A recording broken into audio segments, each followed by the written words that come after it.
Hi Chaitanya గారు. Hello madam. Chaitanya గారు, diabetic patients ముఖ్యంగా బ్రేక్ఫాస్ట్, లంచ్, డిన్నర్ లో ఎలాంటి చేంజెస్ చేసుకుంటే, ఎలాంటి ప్లాన్ చేసుకుంటే వాళ్ళకి హెల్ప్ఫుల్ అవుతుందో ఈ వీడియో ద్వారా తెలియజేద్దామండి. ఒకటి గుర్తుపెట్టుకోండి, మన దగ్గర ఏ షుగర్ పేషెంట్ వచ్చినా డయాబెటీస్ రివర్సల్ కోసం వస్తారు కదా, వాళ్ళందరికీ మనం ఇదే చెప్తాం. డైలీ ఒక మీల్లో మిల్లెట్ ఉండాలి. ఒక మీల్లో మిల్లెట్ ఉండాలి. ఓకే. జొన్నలు, రాగులు, కొర్రలు ఏదో ఒకటి ఉండాలి. అది ఏ రూపంలో అయినా ఉండాలి. ఒక మీల్లో రైస్ ఉండాలి. ఓకే. అందరు ఏమనుకుంటారు, రైస్ తినొద్దు అని ఆశ అనుకుంటారు.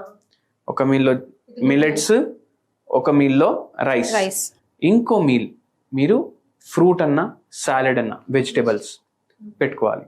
3 మీల్స్ అయిపోయినాయి కదా. అందరికీ ఇదే చెప్తాం. కానీ వెరీ ఇంపార్టెంట్లీ ఒకటి మీకు చెప్తాను, దాని బదులు ఒక కేసు కూడా చెప్తాను. ఒక పేషెంట్ కూడా ఇట్లనే వచ్చిండ్రు.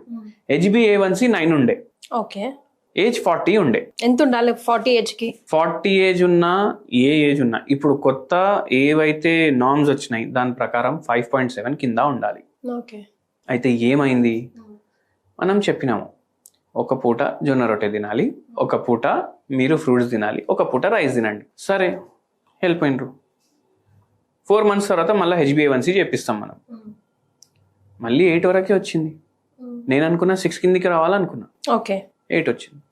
మనం అడిగినాం, ఏమైనా బయట తింటున్నారా అంటే లేదు. ఏమైనా ఎక్కువ ఆయిల్ వేసుకుంటూ తింటున్నారా అంటే లేదు. మళ్ళీ ఎందుకు ఇట్లా వస్తుంది అంటే మనం క్వాంటిటీ అడిగినాము. ఓకే. మనం ఫ్రూట్స్ నైట్ టైం తినమన్నాము. ఈయన జొన్న రొట్టె నైట్ తింటుండే. మళ్ళీ ఒకవేళ జొన్న రొట్టె నైట్ తింటే కూడా ఒకటే జొన్న రొట్టె తినాలి. ఈ సార్ 5 జొన్న రొట్టెలు తింటారు. 5 చాలా ఎక్కువ, చాలా టూ మచ్. అది నైట్ టైం. అయితే ఎందుకు అంత అంటే నాకు ఆకలి అవుతుంది, నేను కంట్రోల్ చేసుకోలేకపోతున్నా అని అన్నారు. అయితే వెరీ ఇంపార్టెంట్లీ ఏంటంటే మీరు ఏ ఫుడ్ తిన్నా దాంట్లో మనకు క్యాలరీస్ గురించి ఐడియా ఉండాలి. డెవలప్ నేషన్స్ ఉంటాయి కదా, US, UK, ఆడ చిన్న చిన్న పిల్లలకి స్కూల్లో నేర్పిస్తారు ఇది తింటే నీ క్యాలరీలు అనేసి. మన దగ్గర అది నేర్పియారు. కడుపు నిండాలనే చూస్తామే. కడుపు నిండా తిన్నారా లేదా అని ఆలోచిస్తారు అందరు. అవునండి. ఇక్కడ వరకు తినాలి అనేసి ఉంటుంది. జర లా ఉంటే అరే హెల్దీ ఉన్నాను అనేసి అనుకుంటారు. అయితే అది ప్రాబ్లం. అయితే ఇక్కడ ఏమైతుంది, ఎక్కువ క్యాలరీలు పోతున్నాయి, ఇంకా షుగర్ పెరుగుతుంది. అయితే మనం ఏం చేసినాము, నైట్ టైం ఒక జొన్న రొట్టె, ఏ కర్రీ తింటారు తినండి, కానీ కర్రీ ఏదైతే తింటారు అది ఫ్రైడ్ కర్రీ ఉండొద్దు. ఓకే. బెండకాయ ఫ్రై ఉండొద్దు, పులుసు ఉండాలి. దొండకాయ ఫ్రై ఉండొద్దు, ఏదైనా పులుసు చేసుకోవాలి. మీరు నాన్ వెజ్ తింటే కూడా చేపలు ప్రిఫర్ చేయండి, అది కూడా పులుసు. మీరు ఒకవేళ ఫ్రైడ్ ఫుడ్ తింటే ఇంకా ఎక్స్ట్రా క్యాలరీస్ పోతాయి. సో ఆ తప్పు చేయొద్దు నైట్. మళ్ళీ లంచ్ టైంలో మీకు కావాలంటే ఫ్రూట్స్ తినండి అని చెప్పినాను. Preferably fruits night time.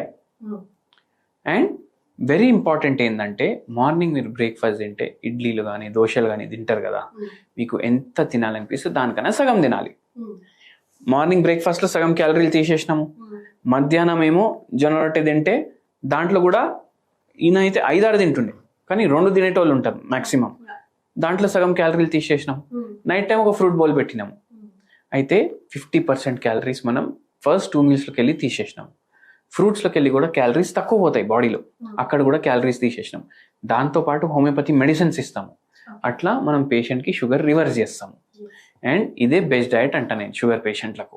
In between ఒకవేళ చీట్ స్నాక్ చేయాలంటే ఒకటి గుర్తు పెట్టుకోండి, రోడ్ మీద నేను పోతుండే నాకు బజ్జీలు దుకాణం కనిపించింది, అక్కడ నేను పునుగులు తినేసిన అనేస్తే నడవదు. ఎందుకు నడవదు?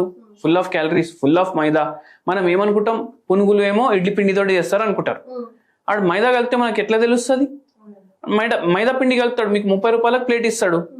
మైదా పిండి కలపకుండా ఎట్లా ఇస్తాడు? అందుకే తినొద్దు. మళ్ళీ ఆయిల్ ఏది వాడతారు? వెజిటేబుల్ ఆయిల్ వాడతారు, అది తినొద్దు.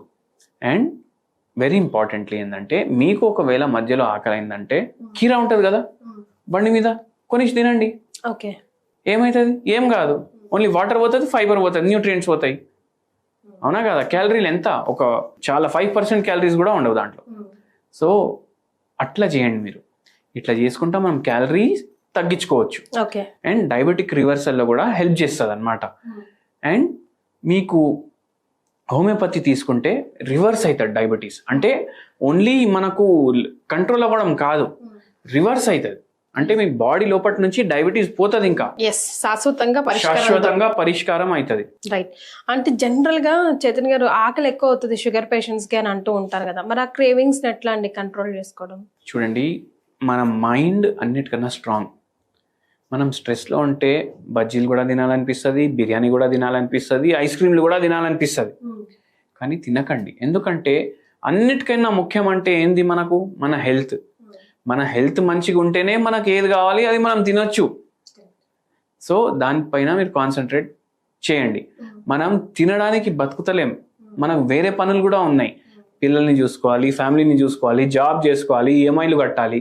అవన్నీ వదిలేసి నేను తింటా అంటే మనం పోతే ఇవన్నీ ఏడికి అవునా కాదా? సో అన్నిటికన్నా ఇంపార్టెంట్ హెల్త్. దాని మీద మీరు ఫోకస్ చేస్తే ఇవన్నీ మర్చిపోతారు. ఒక వాల్ పేపర్ పెట్టుకోండి ఫ్యామిలీది ఫోన్లో, మీకు ఇట్లా ఏమైనా తినాలనిపిస్తే అది చూడండి, ఆటోమేటికలీ ఆ డిజైర్ పోతుంది. కానీ మనిషి అన్నాక టేస్టులు చేయాలి కదా చైతన్య గారు. టేస్టులు చేయాలంటే ఇంత బుక్క వేసుకొని వదిలేసేయండి. ఇంకా ఆ టంగ్ ని సాటిస్ఫై చేయండి. మీ మైండ్ సాటిస్ఫై అయిపోతుంది. మీ మైండ్ మీ కంట్రోల్లో ఉండాలి, మీరు మీ మైండ్ కంట్రోల్లో ఎప్పుడు ఉండొద్దు. ఎగ్జాక్ట్లీ.